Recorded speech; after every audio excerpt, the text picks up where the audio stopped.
What's up, Exploreheads? I'm Chelsea. Welcome back to my channel. You are watching Chelsea Explores, and today we're exploring another hidden gem. This is the Secret Cave Sunset Cliffs edition. If you didn't see my video on the La Jolla Secret Sphinx, you can check it out here, but let's go check out how to get to this secret cave. I'm going to give you all my tips and tricks for getting here, and we'll see you on the flip side.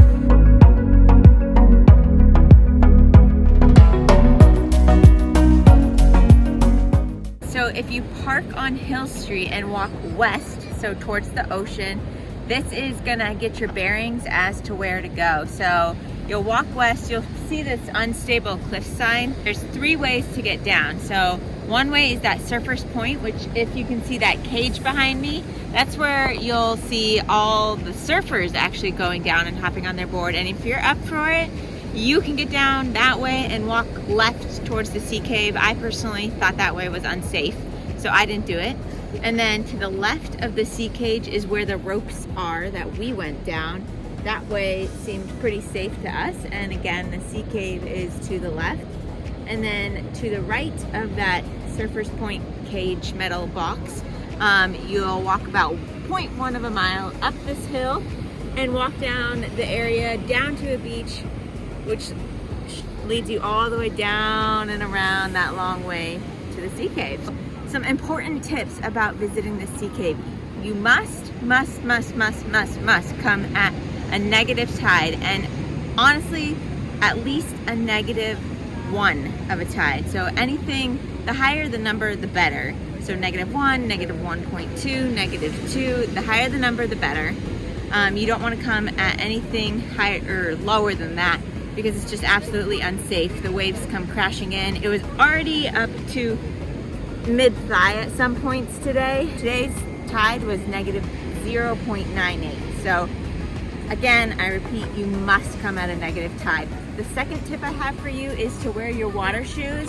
You're gonna get wet no matter what, so find some good water shoes. If you're looking for a good brand, I recommend Viakicks.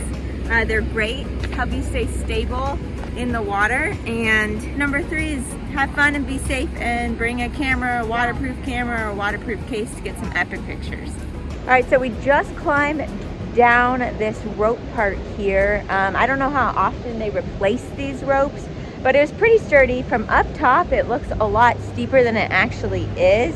Both Mom and I did it. I would recommend going down backwards pretty much the whole way. My mom personally took her shoes off. She felt more stable. I kept my shoes on, so do whatever is more comfortable for you. And then once you get down to the bottom, there's going to be a little beach that takes you right into the sea cave. So that's way number 1.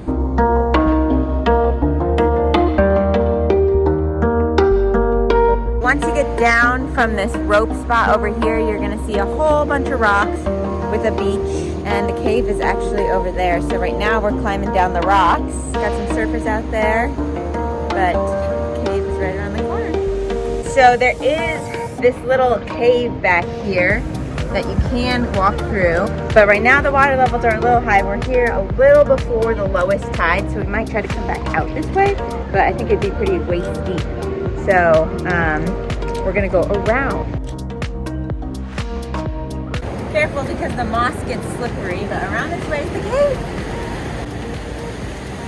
So this is to the right of just that little cave that I was showing you. You can go through, but the tide is too high right now, so come around to the right here.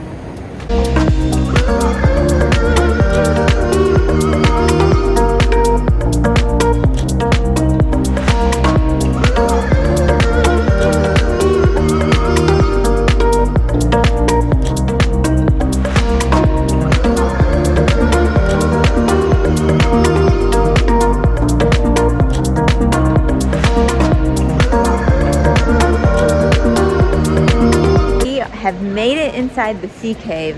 This is the biggest one along Sunset Cliffs, and it's pretty dang cool.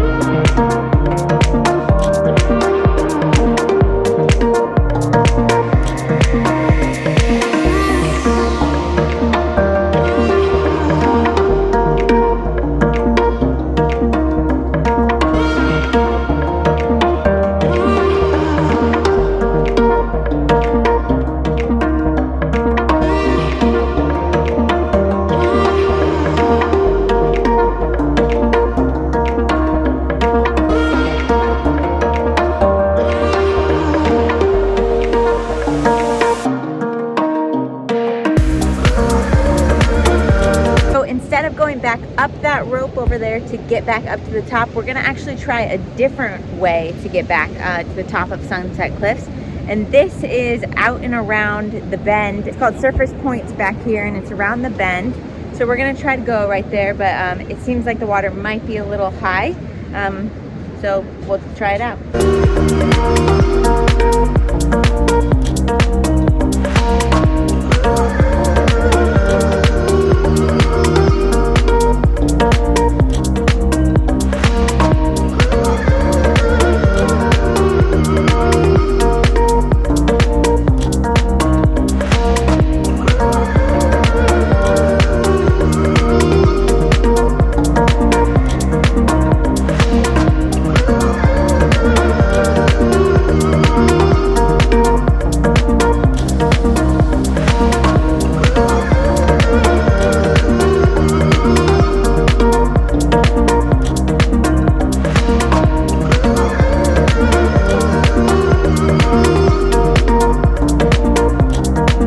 So it's super low tide out here right now, as you can tell.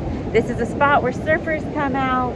Okay, so for how we got down to the sea cave, we went down the rope section that I showed you, checked out the cave, and then decided to come back around Surfers Point to this area where I'm sitting, and we'll eventually, once I catch my breath, hike up that little area right behind me back up to the street. This is definitely the longer route, but I would say if it's a low tide, a negative tide, less steep, less scary, maybe a little more fun. You get to see more stuff. There's caves along the way, and it makes it more of an experience.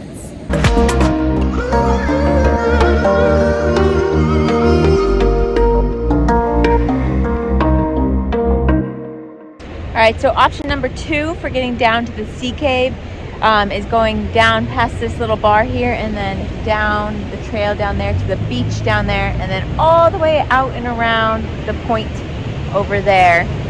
So we actually came back up this way, so it depends on the tides as to whether or not which way you want to go. If you like this video, then please don't forget to like and subscribe, as it does help me share all my knowledge about San Diego. I'll see you guys again next week, and we can explore some more.